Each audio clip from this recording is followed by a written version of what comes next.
All right, so in this video, we're going to go over section 4.1, the first section in chapter 4.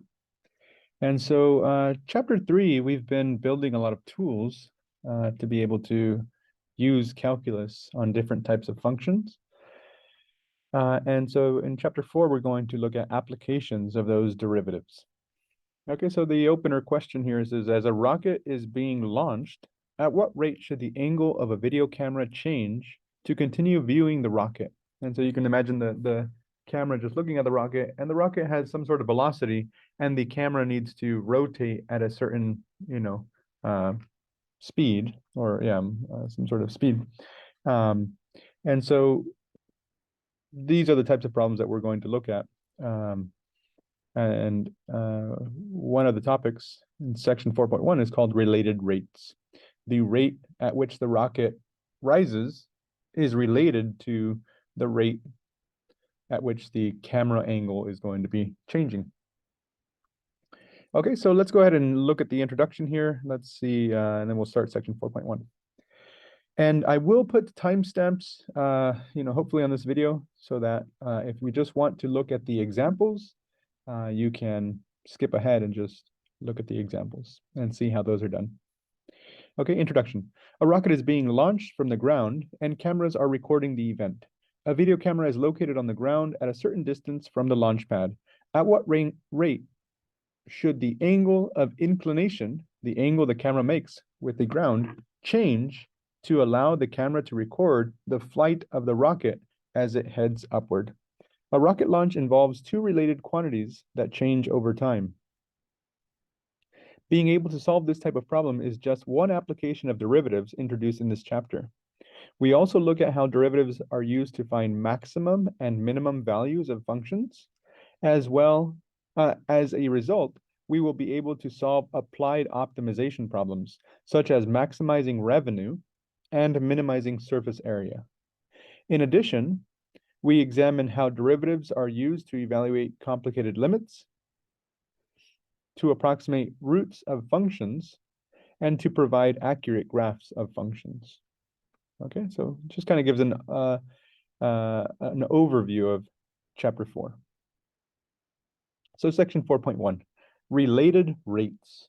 In this section, we're going to talk about how to express changing quantities in terms of derivatives, find relationships among derivatives in a given problem, and use the chain rule to find the rate of change of one quantity that depends on the rate of change of other quantities.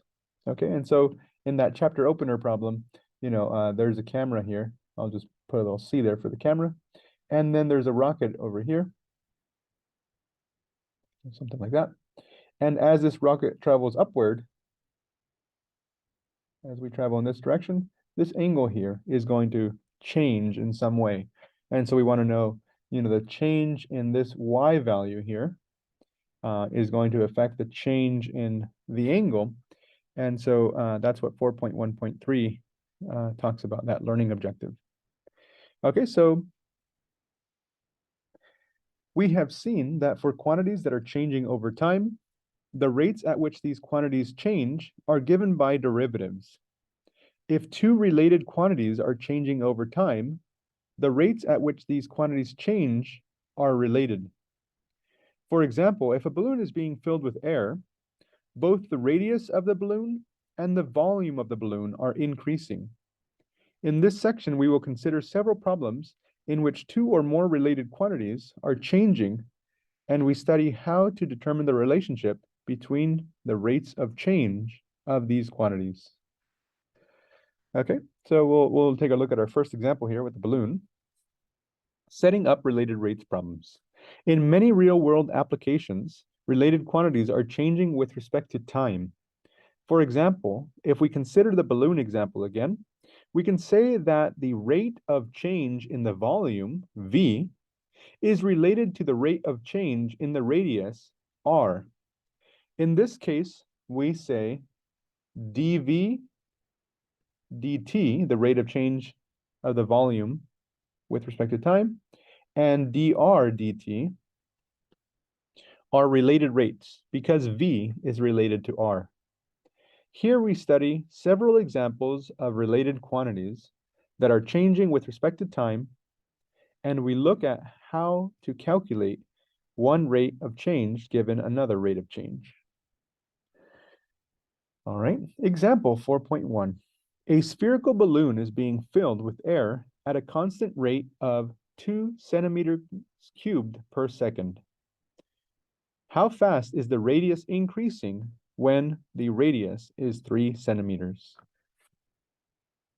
All right, and they do the problem here. So we'll do it. We'll kind of give an outline on how to do this example. Let's see here, 6. Just gonna okay.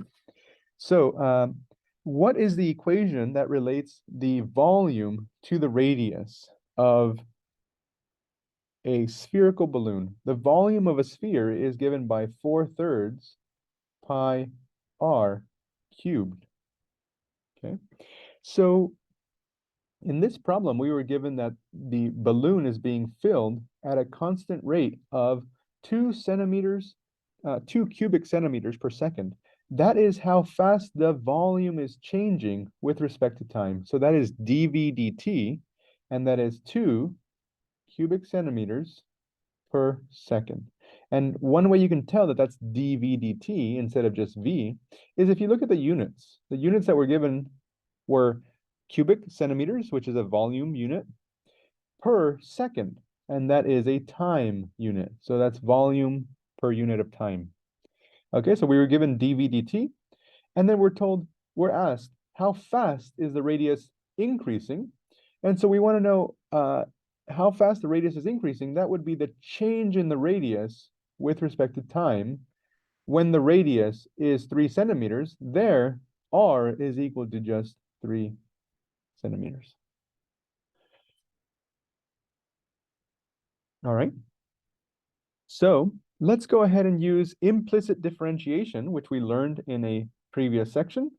Let's go ahead and take the derivative with respect to time, with respect to t, on both the left-hand side and the right-hand side. So what is the derivative of v with respect to t? We can just call that dv dt. On the right-hand side, we have 4/3 pi. Those are constants, so we can kind of pull those out. And then I'm going to write d dt of r cubed. When we talked about implicit differentiation, we mentioned how r, the radius, is a function of t. So here we're really going to use the chain rule to take this derivative of r cubed, because if you really want to, you can put an r of t there. R is a function of t, and then we have another function, t cubed. And since we have a composition of functions there, we need to apply the chain rule to take this derivative. So dv dt is equal to 4/3 pi 3 times r squared. And then what do we multiply by according to the chain rule? We multiply by the derivative of the inner function. Let's call that dr dt. I'm kind of dropping the r of t notation here, the of t part, because it's just a little more clunky. R, let's just keep in mind that the radius is a function of t. It's changing with respect to time. As time goes on, more air gets pumped into this balloon and the radius changes. Okay, so r is a function of t. Okay, so here we have it. And now we can plug in all of our quantities. We were given dV dt, that was 2. And the units, I'll write them in here. Generally, I don't like to write them, but it is good to keep track of, what units we have. So 2 centimeters, cubic centimeters per second, 4/3 pi, and 3 times r, 3 centimeters squared, dr dt. Okay, so now we can solve this. Let me zoom in a little bit. We can solve this by just dividing by this whole, constant there onto the other side. Okay, so I'm going to write that out, what that comes out to. That's going to be 2 cubic centimeters per second divided by, if I divide by 3 times 3 centimeters squared is going to be 9 centimeters squared. Now the 3 has been squared, but the units are square centimeters.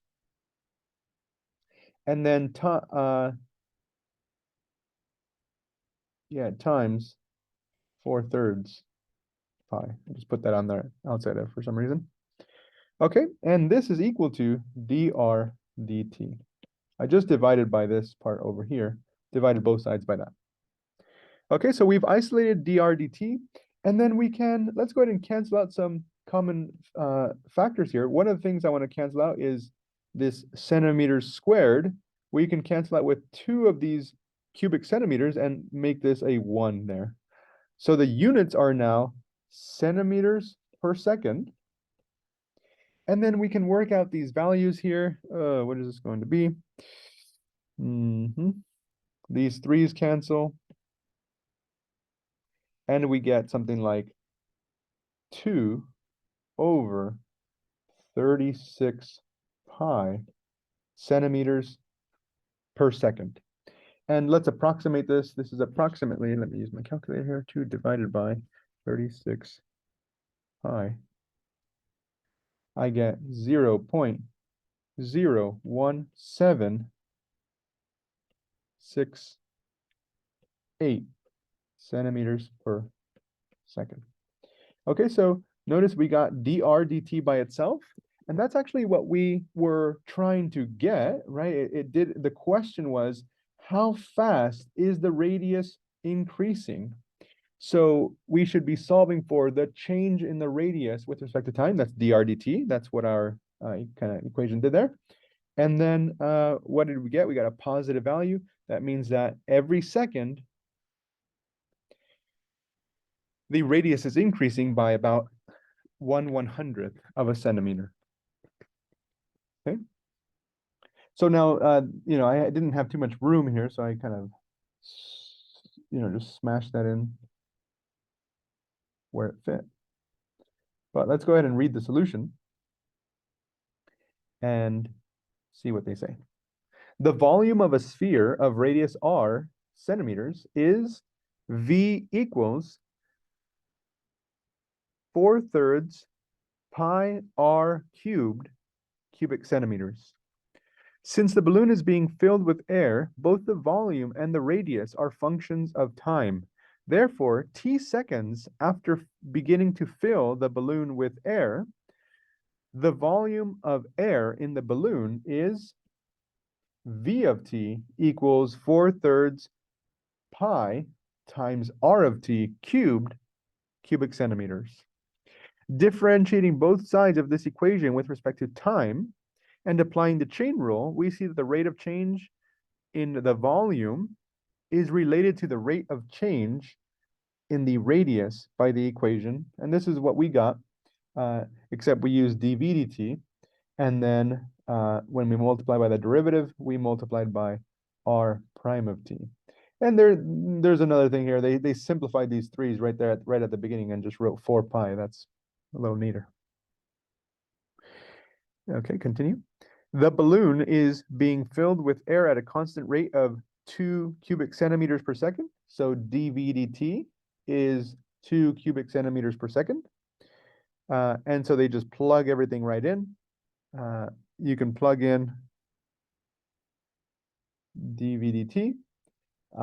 For some reason, they hold off in plugging in r of t, which we know the radius is 3.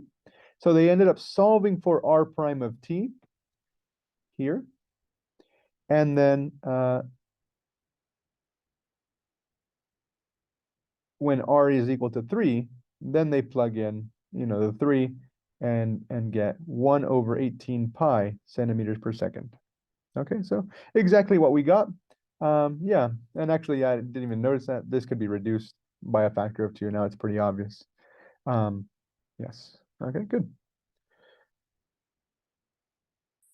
All right, so let's take a look at, let's continue reading. Before looking at other examples, let's outline the problem-solving strategy we will be using to solve related rates problems.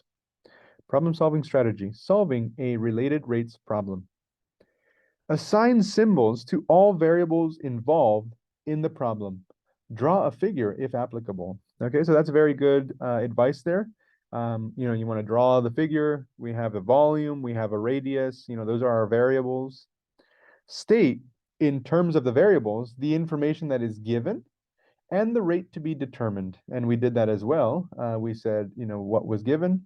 It was given dv dt. What was being asked for was dr dt, and another given was r, which is 3 centimeters. 3, find an equation relating the variables introduced in step 1. And so the equation that was relating all variables, v, r, and dr dt, well, volume and radius was the volume formula for the sphere. And then we can look at the rates of change of those by taking the derivative of both sides of that equation. And that's what step 4 says.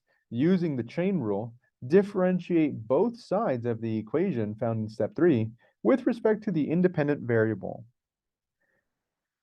This new equation will relate the derivatives. Substitute all known values into the equation from step 4, then solve for the unknown rate of change. Note that when solving a related rates problem, it is crucial not to substitute known values too soon.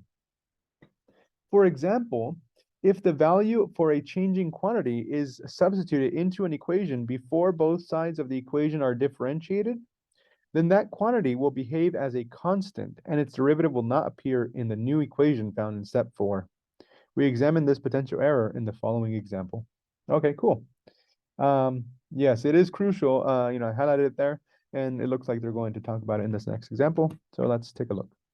Examples of the process. Let's now implement the strategy just described to solve several related rates problems. The first example involves a plane flying overhead. The relationship we are studying is between the speed of the plane and the rate at which the distance between the plane and a person on the ground is changing. This is a very nice problem. I like this one. Example 4.2.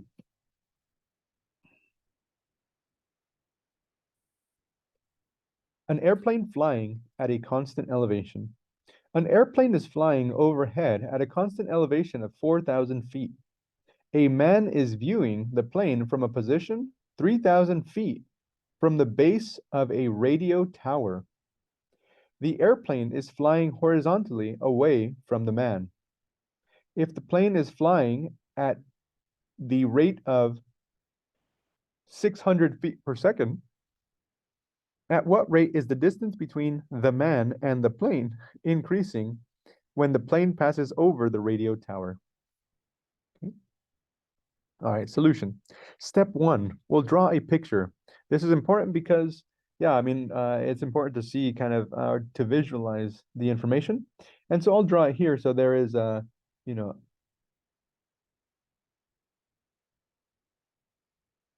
says, at what rate is the distance between the man and the plane increasing when the plane passes over the radio tower, right? So there's some sort of tower, I'm going to draw my own picture here. And there's a plane.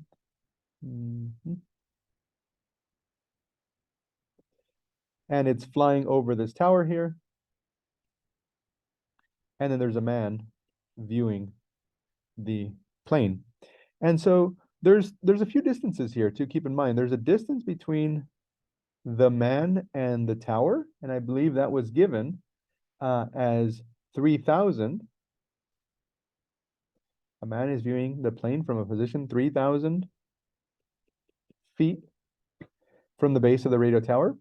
The airplane is flying horizontally away from the man, so it's flying in this direction.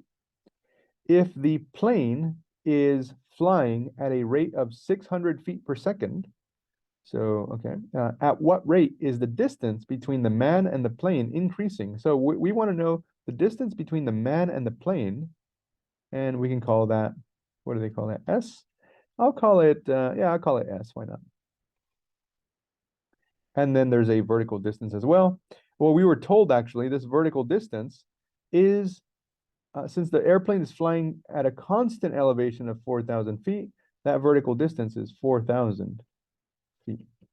Okay, and so it is important to note here, maybe I jumped the gun a little bit, but it is important to know that the quantities that are changing are S. S is variable. So yeah, we got to keep that in mind that one of the constant quantities here is 4,000, the 4,000 feet. And so can you think of an equation that would relate these quantities in the, in this figure? They also put an X here since it's a horizontal distance. We could also call this vertical distance Y. Even though we know Y is constantly 4,000, we can still assign it a variable. And if you remember the Pythagorean theorem says that x squared plus y squared is equal to s squared. And then if we take the derivative of both sides of this with respect to t,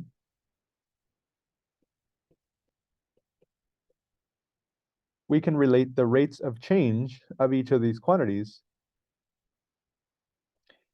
And so let's see here. Let me take the derivative. The derivative of x squared. Remember that x is a quantity that's changing with respect to time. S is changing with respect to time. So we can use a chain rule here. This would be 2x times dx dt plus 2y times dy dt is equal to 2s times ds dt. And now, I kind of even skipped one of the steps. What values do we know here? Let's scroll down a little bit and see what they give us. And yeah, let's just read a little bit here. It says, as shown, x denotes the distance between the man and the position on the ground directly below the airplane. The variable s denotes the distance between the man and the plane. Note that both x and s are functions of time. We do not introduce a variable for the height of the plane because it remains constant. It remains at a constant elevation of 4,000 feet. Since an object's height above the ground is measured as the shortest distance between the object and the ground, the line segment of length 4,000 is perpendicular to the line segment of length x feet, creating a right triangle. Okay. All right, so it looks like they did not even define a variable y. It's okay if you do. I don't see anything wrong with it. So let's go ahead and figure out what each of these things are. So we have a bunch of variables. We have 1, 2, 3, 4, 5, and 6. And so maybe not all of these are necessarily strictly variable quantities, but we can still figure out what their values are. Let's see. So x. X is the distance, the horizontal distance between the man and the position on the ground below the plane. And so if if the plane is flying over that radio tower at the moment that we're, watching this, then X that was given as 3,000 feet. But if the plane is flying away at a rate of 600 feet per second, that is going to be the rate of change of x. Notice that as the plane flies further away, the horizontal distance between the man and the plane, this distance here, x, changes. So dx dt is 600 feet per second. What else? Y. Y is given to be 4,000 feet. Now dy dt here, how is the value of y changing? What is the rate of change of y with respect to time? If this plane is flying at a constant elevation, then dy dt is going to be 0. And if we want units, feet per second. Because the value y, the elevation of the plane, is not changing. There is 0 change in it as the plane flies along. And so dy dt is 0. S Let's see, S here, we can actually solve for using the Pythagorean theorem. That one was not given, but, um, at the instant that we're viewing this, when the plane is directly over the radio tower, the horizontal distance is 3,000 feet. The elevation we know is 4,000 feet. And so S can be computed using the Pythagorean theorem.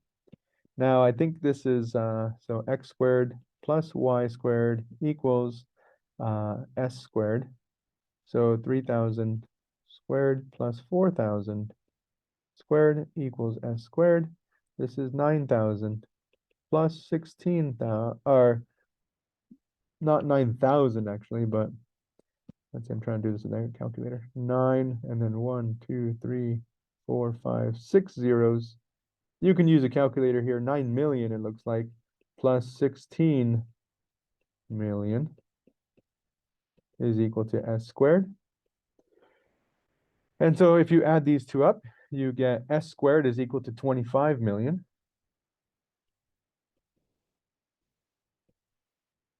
And take the square root of both sides. So s is equal to 5,000 feet. Okay. All right. So 5,000.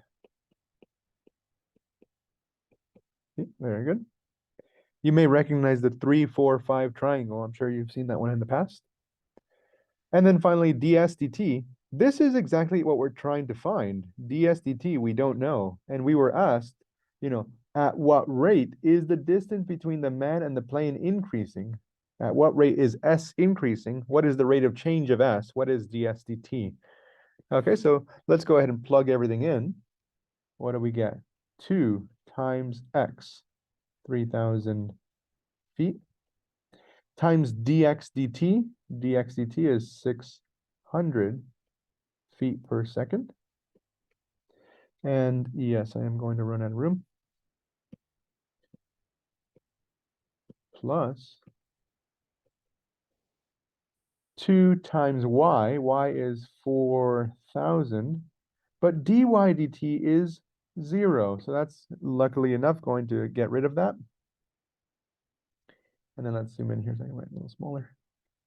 This is equal to 2 times s, which we got to be 5,000 feet, times ds dt.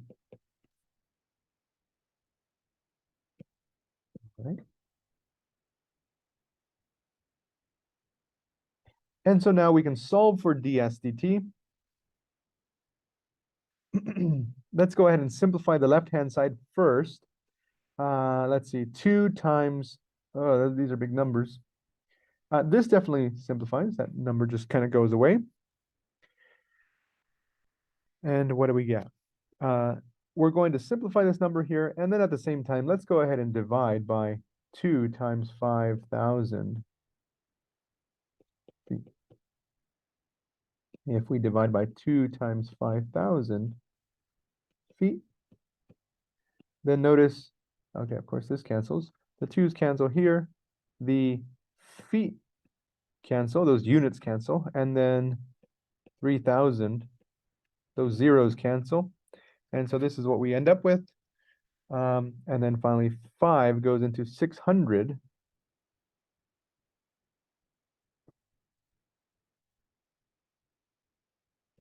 120 times. Okay, so we can simplify and we get 300. If we multiply 3 by 120, 360 feet per second is equal to ds dt. So we're told that, notice one thing to keep in mind is that ds dt is a positive value. That means that s, the distance between the man and the plane, is positive. That means that the distance is increasing. And so the plane is getting farther away from the man. So if the plane had been going the other direction, then we should expect a negative value as our answer. Okay, so we got to be able to interpret the sign of the answer as well, not just the number, but the sign means the distance is increasing. All right, step 2. Since x denotes the horizontal distance between the man and the point on the ground below the plane, dx dt represents the speed of the plane. Excuse me. We are told the speed of the plane is 600 feet per second. Therefore, dx dt is 600 feet per second. Since we are asked to find the rate of change in the distance between the man and the plane when the plane is directly above the radio tower, we need to find ds dt when x is 3,000 feet. From the figure, we can use the Pythagorean theorem to write an equation relating x and s. And it is x squared plus 4,000 squared equals s squared, s of t squared.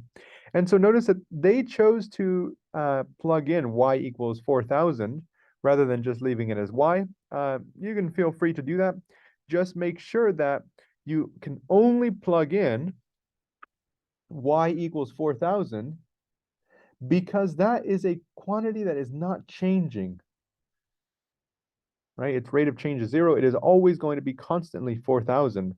They did not plug in x equals 3,000 right here because that x equals 3,000, the horizontal distance between the man and the plane is changing. It's a changing quantity. So x is a function of time. Okay, so be careful there if you're going to plug in things kind of early. You want to make sure you don't plug in the wrong things. Okay, differentiating this equation with respect to time and using the fact that the derivative is of a constant is 0, we arrive at the equation. Okay, so they skipped that a little bit. Let's go ahead and show what they did. If you take the derivative of the left-hand side and the right-hand side, then we get 2x prime, sorry, they're using x. Yeah, so sometimes they use x prime of t, sometimes they use dx dt. Yeah, so let's go ahead and use 2 x of t times the derivative of x with respect to t plus the derivative of 4,000 squared is 0, and then 2 s of t times ds dt. Okay, so this goes away here, this plus 0, we can just kind of get rid of that. And then we can divide both sides by 2. If we do that, and then we simplify x of t, and they're no longer using x of t, but just x times dx dt equals s times ds dt. Okay, step 5. Find the rate at which the distance between the man and the plane is increasing when the plane is directly over the radio tower. That is, find ds dt when x equals 3,000 feet. Since the speed of the plane is 600 feet per second, we know dx dt is 600 feet per second. So we know this one. We are not given an explicit value for s. However, since we are trying to find ds dt when x equals 3,000 feet, we can use the Pythagorean theorem to determine the distance s when x equals 3,000 and the height is 4,000. Solving the equation, 3,000 squared plus 4,000 squared equals s squared. For s, we have s is equal to 5,000 feet at the time of interest. Using these values, we conclude that ds dt is a solution of the equation, and so we now plug in 5,000 into s, and x is 3,000, so we plug in x. And once we plug all of that in and solve, we get 360 feet per second. All right, so that's the end of the solution there. Now let's go ahead and take a look at this little remark here that they have at the end.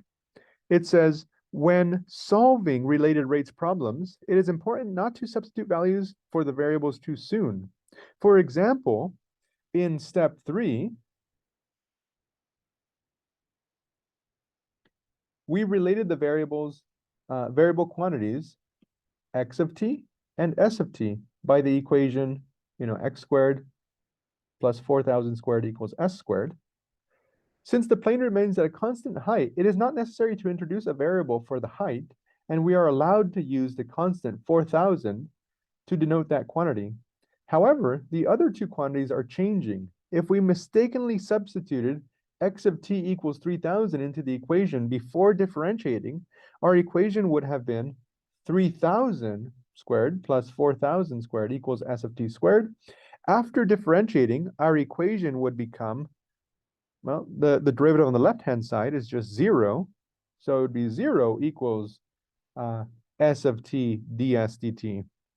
And as a result, we would incorrectly conclude that ds dt is equal to 0. And that would make no sense, because if you interpret what ds dt equals 0 means, it means that the distance between the plane and the man is not changing. So either the man is flying as well, or the plane is just hovering in midair, not moving. That would make no sense.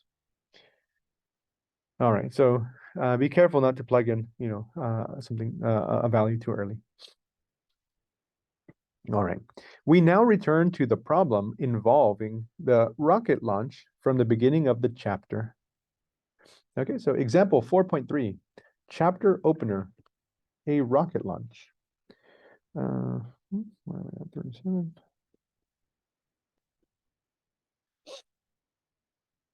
A rocket is launched so that it rises vertically. A camera is positioned 5,000 feet from the launch pad. So let's go ahead and let's draw this out. Let's do the problem together. So a rocket.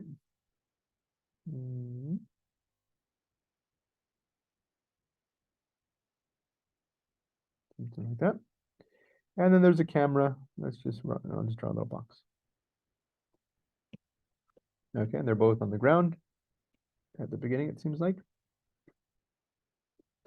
A rocket is launched so it rises vertically. A camera is positioned 5,000 feet from the launch pad.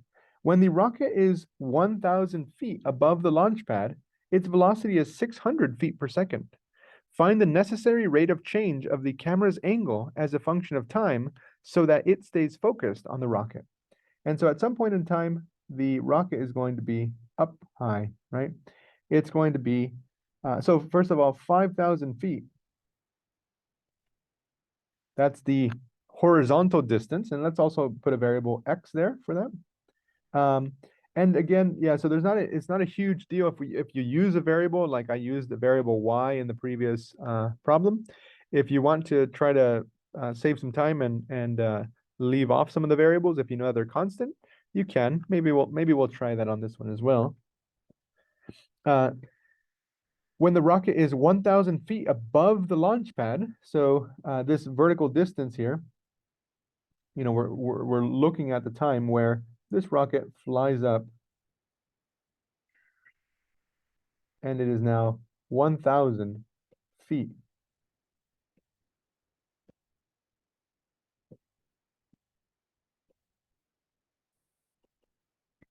above the launch pad. And we can give this, a variable y here, a variable name, y. This value, the y value, is going to be changing. This is definitely variable. So maybe we can even just call it y of t if we want to, give a little bit more detail. Find the necessary rate of change of the camera's angle. So now the angle of the camera here is theta. It starts off at 0 because it's just looking directly ahead, but then it starts to rise as the camera, as the rocket flies up. And so can you think of, well, yeah, let's set up an equation here that relates these quantities, theta, x, and y.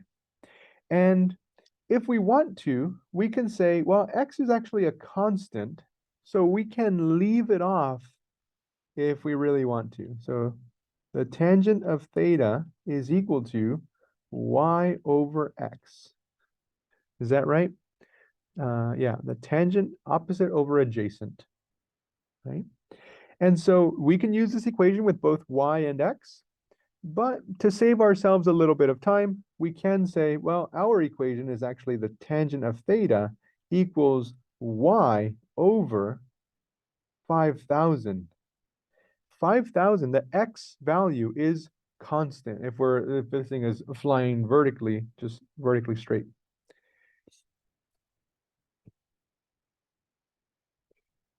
And what values were given here? Let me go back to the problem, and this 5,000, we said that that is x, which is constantly 5,000. This is the position of the camera with respect to the launch pad. So that's not changing. When the rocket is above or 1,000 feet above the launch pad, that is y equals 1,000. This is a quantity that we do not want to plug in too early because that would ruin our calculations because y is not constant. So we should not treat it as constant until we're ready to solve, until after we've taken the derivative. And then the velocity, the rocket's velocity is 600 feet per second. So that velocity is going in the y direction. That is going to be dy dt is positive 600 feet per second. Okay. So we know dy dt as well. And what do we want? We want to know the rate of change of the camera's angle as a function of time. So we want d theta dt. Sometimes writing all of this stuff out here, like everything I've written in the picture from the problem, will help you come up with the equation that you need. I mean, I kind of jumped the gun and just gave it there. But if you can't figure out what it is, figure out what you know and what you don't know, what you want to find. And then maybe seeing all of those quantities there, looking at the picture, will let you think, okay, well, there's an angle, there's a couple side lengths, opposite over adjacent with respect to the angle. That's tangent. Okay. All right, so I'm going to manipulate this here before I take the derivative. I'm going to multiply by 5,000 on both sides. And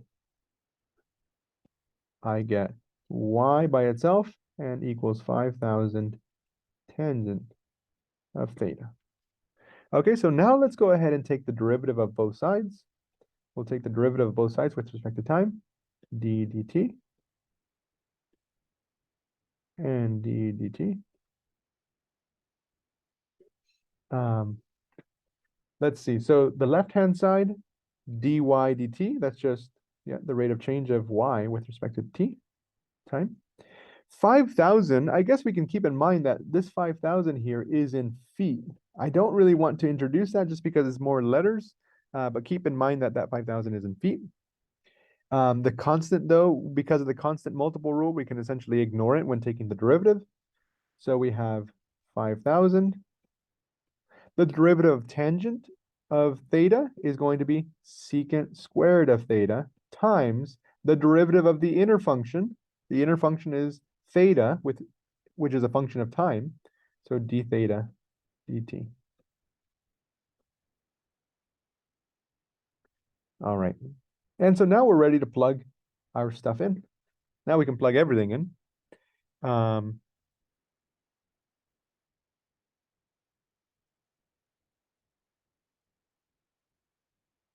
So let's see here.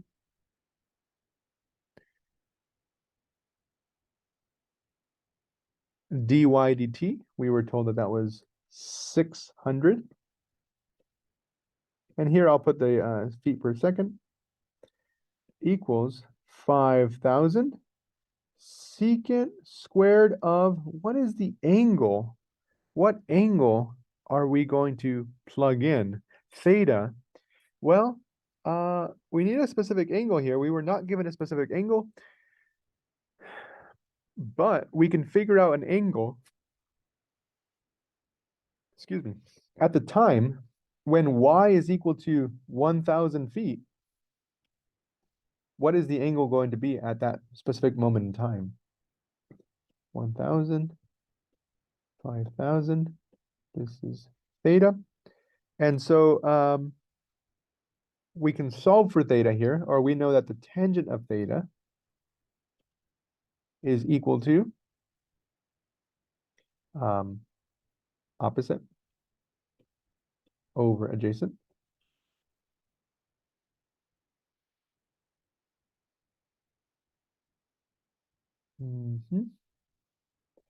And so I wonder how they do this. I'm actually curious now how they do this in the solution.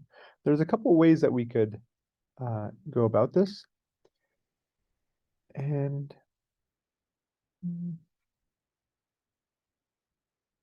one way is to solve this equation, tangent of theta equals 1000 over 5000 for theta by using the inverse tangent function. But I'll do something different. Let me do something else. And actually, let me cheat here and just take a look at what they do.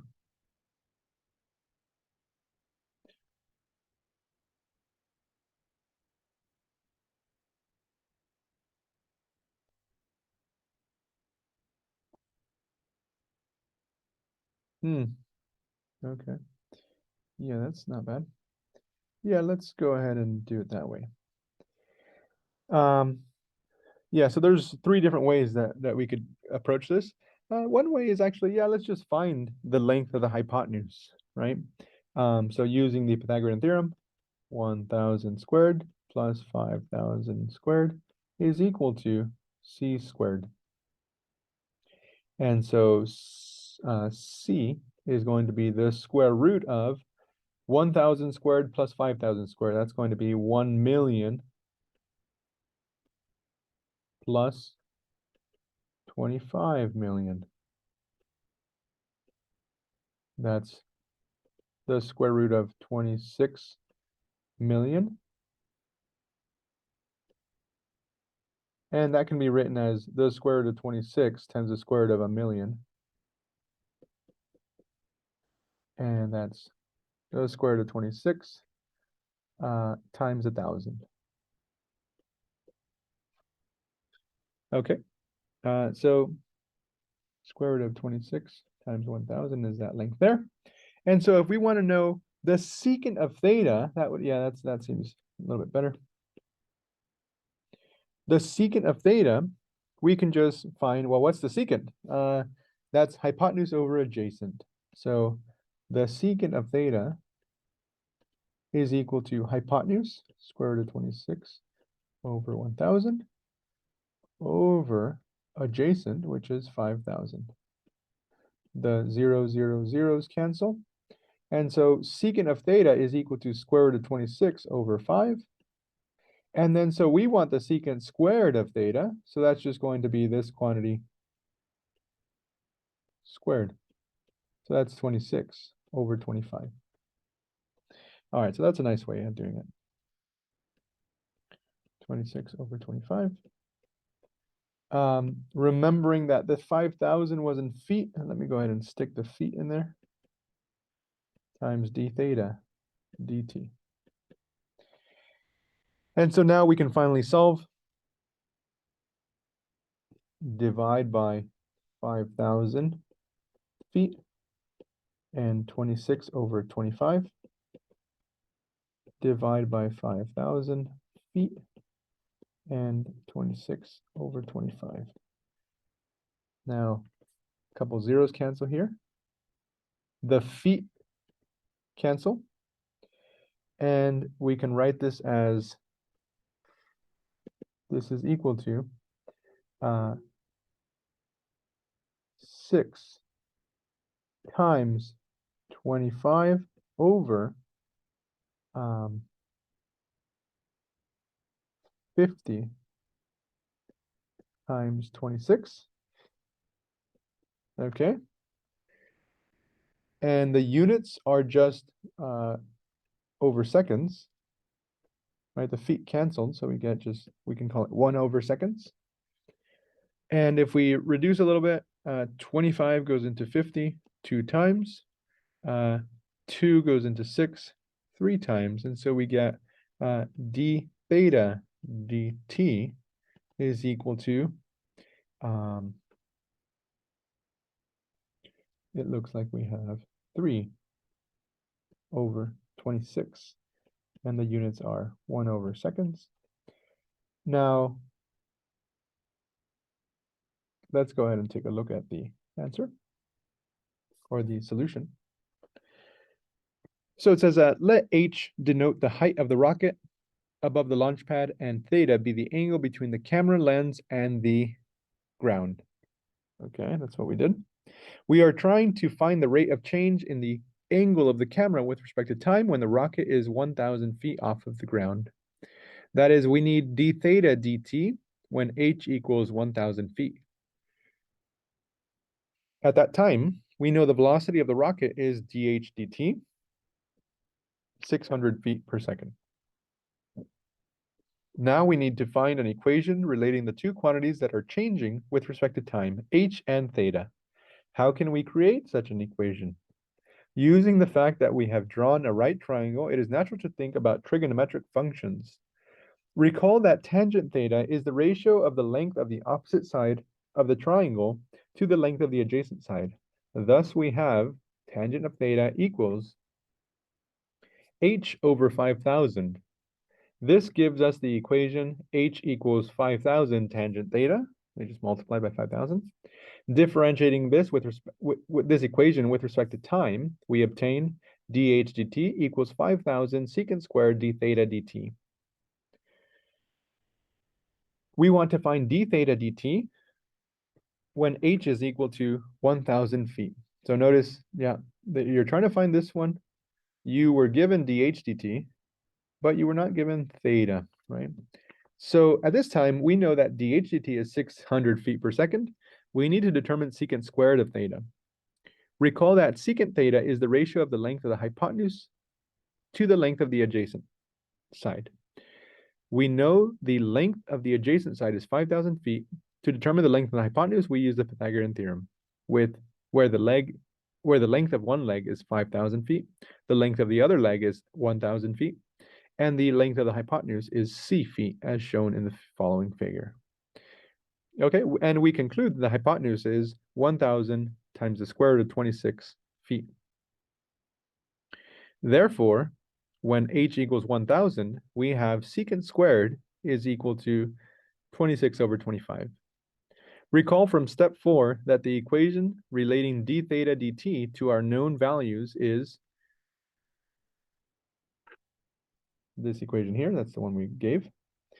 When h equals 1,000 feet, we know that dh dt is 600 feet per second, and secant squared of theta is equal to 26 over 25. Substituting these values into the previous equation, we arrive at the equation, this here, they just plugged everything in, and therefore d theta dt is equal to 3 over 26 radians per second. Okay, and yeah, so this is the rate of change of an angle with respect to time.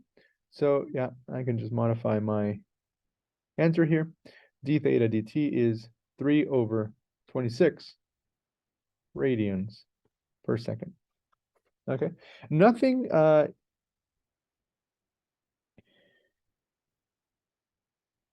nothing in this in these quantities had units of radians, but radian is just a measure of one way to measure an angle. And so yeah, so we can just kind of slip that in there without any big consequences. Okay, and that's exactly what we got. Okay, so that's nice. All right. So these are nice problems as well. We have this one here. It says 4.3 right at the top here. It says, what rate of change is necessary for the angle, or the elevation angle of the camera if the camera is placed on the ground at a distance of 4,000 feet from the launch pad, and the velocity is 500 feet per second when the rocket is 2,000 feet from the ground? So a very similar problem. Yeah.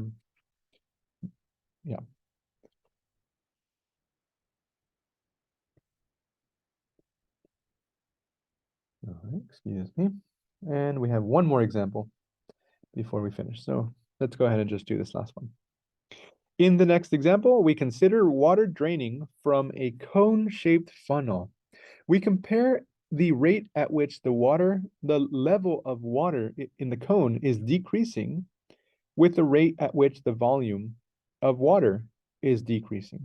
Okay, so one more time, we compare the rate at which the level of water in the cone is decreasing with the rate at which the volume of water is decreasing. Okay, so if the level is decreasing, then the volume, total volume of water is going to be decreasing. Okay.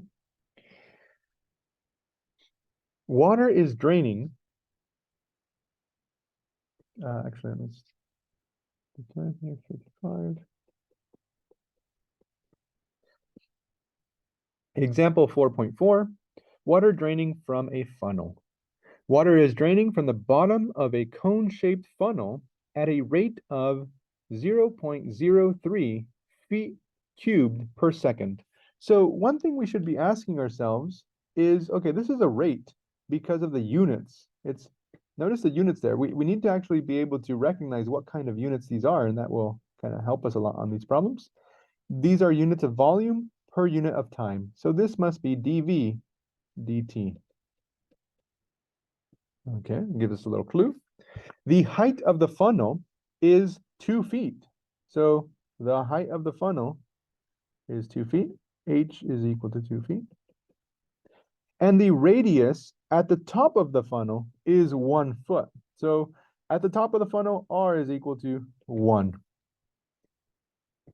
At what rate is the height of the water in the funnel changing when the height of the water is 1.5 foot? Let's read that one more time. I think there might be a typo. At what rate is the height of the water in the funnel changing when the height of the water is 1 foot? Okay, there's no mistake and no typo here. We want to know what rate is the height of the water in the funnel changing. So we want some sort of rate of change. We want d dt of something of the height of the water. The height of the water, it looks like in this picture here, they're calling it h. So we're going to call this dh dt. When the height of the water is 1/2 foot. So when h equals, 0.5 feet, or however you want to put that, 1/2 foot. Okay, so notice that we have a couple different height quantities, right? We have a radius at the top of the cone, and then in this picture here, there's an R, because R equals 1. That's the radius at the top of the cone, but then they're defining R to be the radius of the top of the water, right? If you think about the shape of the water, it's also in a cone shape, the water itself. And so that cone has a certain radius as well. Okay, so let's go ahead and read their solution. Draw a picture introducing the variables. Okay, so yeah, so what can we draw? We can draw the cone itself. And we were told that this cone has a radius of 1 at the top. And how big is this cone? It is 2 feet tall. But then there's water contained inside of this cone. And that water itself has a radius. We'll call that R. And then again, the water, again, it has a height, the height of the water. If the cone is not full, then the height, is some variable quantity. Let's call it H. As the water drains out of this cone, R decreases and H decreases as well. So we can actually already tell, hopefully, dH dt, the height of the water, is going to be a negative value because the rate of change, how is the height changing? The height is decreasing as time goes on. Okay. So water is draining from a funnel of height 2 feet and radius 1 foot. The height of the water and the radius of water are changing over time. We denote these quantities with the variables h and r, respectively. All right. So let's take a look. Let h denote the height of the water in the funnel. R denotes the radius of the water at its surface, and V denote the volume of the water. We need to determine dH dt when h is equal to 1/2 foot. We know dV dt is negative 0.03 feet per second. And actually, I think that's the thing that I left off there. Notice, negative 0.03, because water is draining. The volume would be decreasing. So little mistake there. Hopefully I would have caught it later, but yeah, we got it there. Step 3, the volume of the water in the cone is V equals 1/3 pi r squared h. This is just a volume equation for a cone. V equals 1/3 pi r squared times the height. That's the volume of a cone, right circular cone. From the figure, we see that we have similar triangles. Therefore, the ratio of the sides in the two triangles is the same. Therefore, r over h equals 1/2, or r equals h over 2. Yeah, so let's take a look at this, because this problem is tricky for this reason. If we take a look at these two triangles here, and if you remember from trigonometry, there's a triangle there, and then there's a triangle here. These two are similar triangles. These two triangles are similar triangles because they have two angles that are congruent, right? They both have a 90-degree angle here, and then they actually share this angle down here. And for this reason, we say that they are similar, and there's a property of similar triangles that you can essentially take one side, this one here, divide it by h, this side, and it's equal to the same ratio in the bigger triangle, 1 divided by 2. And so let's see how they solve this equation. They solved it for r. So if we multiply both sides of this by h, we can multiply the h. R is equal to h over 2. And why do we need to do this? Well, one reason is because, well, r and h are related, right? So it can simplify our problem a little bit to do this. So r is equal to h over 2. So in place of r, we can replace it by h over 2. So let me plug in into my volume equation. It's 1/3 pi r squared. R is h over 2. And so I can simplify my equation a little bit, and I get 2 squared in the denominator is going to be 4. So that's going to give me 1/12 pi h squared times h is h cubed, right? And so that's how they got this equation here. Okay, so notice now my volume equation, I can actually write it as V of, V of t here is equal to 1/12 or pi over 12 h cubed. It only depends on h now, not on r. Okay, not, h depends on r, but we can write the volume equation in terms of a single variable here. And so when we take the derivative of both sides, then d dt, what do we get? dV dt is equal to pi over 12. The derivative of h cubed, remember h is a function with respect to time, so we have a function inside of a function, so we need to use the chain rule. We get 3h squared times dh dt. Okay, and if we cancel out this 3 goes into 12 4 times, we are here at this equation that they have in that box. Okay, so now we need to plug everything in, everything that we know. We want to find dH dt when h is equal to 1/2 foot. Since water is leaving at a rate of 0.03 feet per second cubed, we know that dV dt is equal to negative 0.03 cubic feet per second. Therefore, we plug everything in. H is equal to 1/2, so it goes right there. This quantity goes there. And so we plug that in. We solve for dH dt. It looks like they square 1/2 to get 1/4, but you multiply it with that 4 here, and then we get pi over 16. And then so dividing by pi over 16 on both sides, we get dH dt equals negative 0.48 over pi, which is this value there. And so notice that at the beginning of the problem, we said our dH dt should come out negative. We mentioned that over here.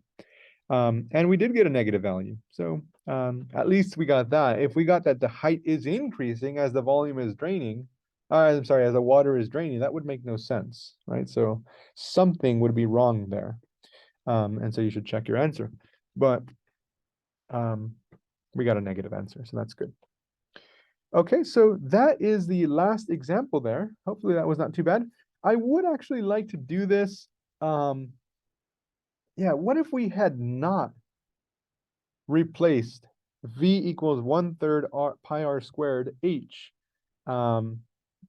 with this r is equal to h over 2. I'm going to just take a moment to show what would have happened if we had not made that replacement. So let's go ahead and write our equation. V equals 1/3 pi r squared h.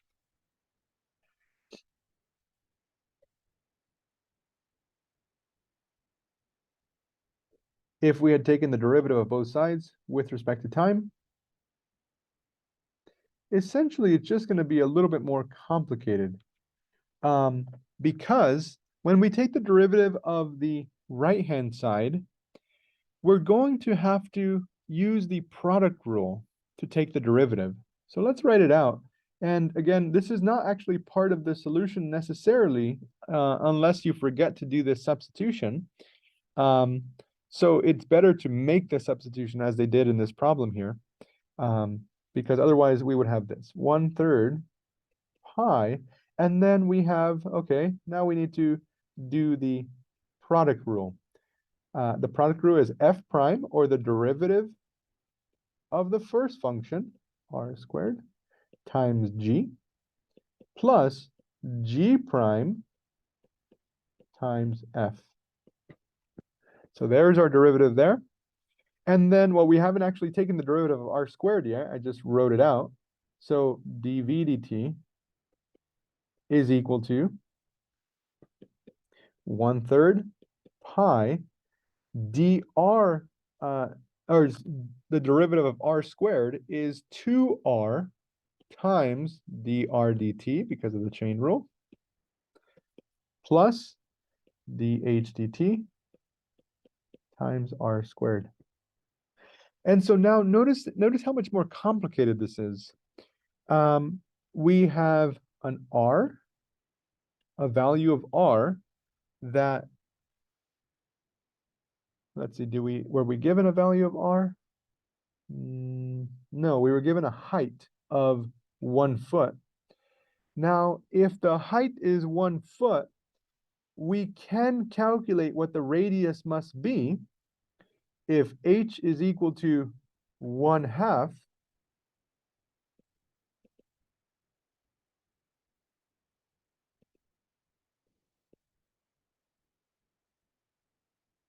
then r is equal to 1/4, right? Using this formula here in this box. So we're still using this formula in some way, but one thing that you can note here is that the radius is always half of the height. And that's exactly what this equation is saying, actually, right? So you can see that in the initial size of the cone, the radius is 1, the height is 2. And if you rewrite this equation, we can actually write it as 1/2 h. The radius is 1/2 of the height. And so if the height is given to be 1/2 of a foot, then the radius would be half of that, which is 1/4 of a foot. So that doesn't even solve the problem, because dv dt, well, that was negative 0.03 cubic feet per second equals 1/3 pi. 2 times 1/4. Now, we also need to know what is dr dt. So what is dr dt? That was not given either. Well, we can go back to that same formula that was used. If r is equal to 1/2 h, then we can take the derivative of this equation as well.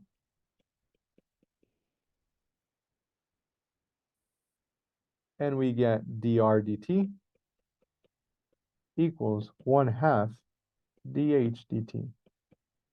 And so notice dr dt can be replaced by 1/2 dh dt.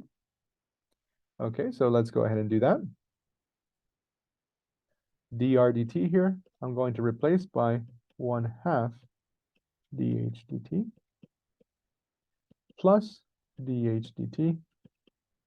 And then r, we said it was 1/4 squared. And so let's simplify this. This is kind of messy. Remember that the 1/4 is in feet. So those are, we're going to square that value. The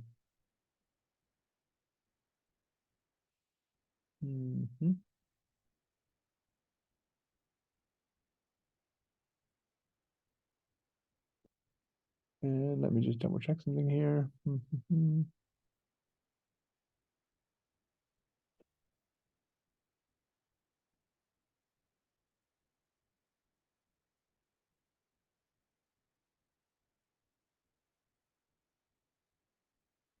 Ah, yes, I dropped an H. Is that right? There's an H here. It kind of just got dropped. So let me stick it back in here. I'll make it red so it stands out. And so we'll plug in that value as well. H is 1/2. That one was given explicitly. So we'll put a 1/2 here.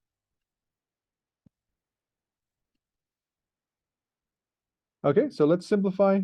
Let's see what we get. Negative 0.03 cubic feet per second. This is equal to 1/3 pi. And let's see if we could simplify this a little bit. 2 and 1/2 cancels. And so we get, and you know what, actually, now that I'm thinking about it, it might not be best to cancel that right now, just because of the way that the arithmetic is going to work out. So let's go ahead and just multiply everything together here. So 2 times 1/4 times 1/2 times 1/2, that is 2/16 dh dt, plus the other one is 1/16 dh dt. And the reason that the way that I found out that the H was missing, maybe you're wondering like, well, wait a minute, how did you know that H was missing? Or, I just caught that, is because the units for these problems should always work out, correctly. We should get the correct units in the end. And so what was worrying me there was the fact that we had, we were going to get feet squared here, so square feet were the units, and I was going to have to add that to this 1/4, which is in feet itself. So this is in feet, but you can't add feet to square feet. They have to be of the same units in order to be able to add these two numbers. And so something was missing. And so that's when I started looking around and I said, okay, wait a minute. Well, something's missing. There's a feet missing, a unit of feet. And then that's when I looked up and said, okay, there it is. That H is in feet. So this 1/2 also has units of feet. So that when we multiply those two, we get feet squared. And so we have, square feet as our units attached to these numbers, the 1/16 and the 2/16. So continuing here, we have negative 0.03 cubic feet per second equals 1/3 pi times 3/16 square feet times dh dt. You can see that these 3's are going to cancel. And so now we'll multiply by the reciprocal, essentially dividing by pi over 16. So we'll multiply by 16 over pi. And then over feet squared. And so the 16s cancel, the pi's cancel, the feet squared cancel. And so we'll multiply by that same thing on the other side, 16 over pi square feet. So we get negative 0.48 over pi. The square feet cancel with 2 of these feet here. And so we have feet per second as our units. And that is what we should have, because what we're solving for is a rate of change of the height with respect to time, right? The dH dt tells us that our units are going to be a change in height, that's in feet, over, units in time. So feet per second should be our units, and notice that's what it comes out to be. So it is good to kind of look at the units and check them as you go along to make sure that they come out to what they're supposed to be. And this is exactly the answer that they got, right here. Okay, so yeah, that was a little bit messier. I just wanted to kind of walk through that to show that it could be done this way, but in the end, we still ended up having to use that equation with the similar triangles. So if we have multiple variables where they're kind of being multiplied together, or a lot of times this happens with like cone problems or like a trough, where a couple of triangles appear and they're similar triangles, you can make this kind of relationship here, this kind of equation, make a substitution to try to eliminate or substitute in place of one of the variables. So that way one of the variables goes away and you only end up with, instead of 1/3 pi r squared h, you can, end up with this nicer formula, h cubed pi over 12. Okay, and that's easier to take the derivative of. You don't need the product rule. All right, so this video is nice and long. We can stop there. A lot of good examples or a lot of good problems here to work on. Yeah, I hope you'll give some of these a try in your homework assignment or in the textbook. All right. If you like this video, maybe leave a like, put a little like on it, so that I know that you appreciate the video and I continue to make them. All right, so I'll see you in the next video.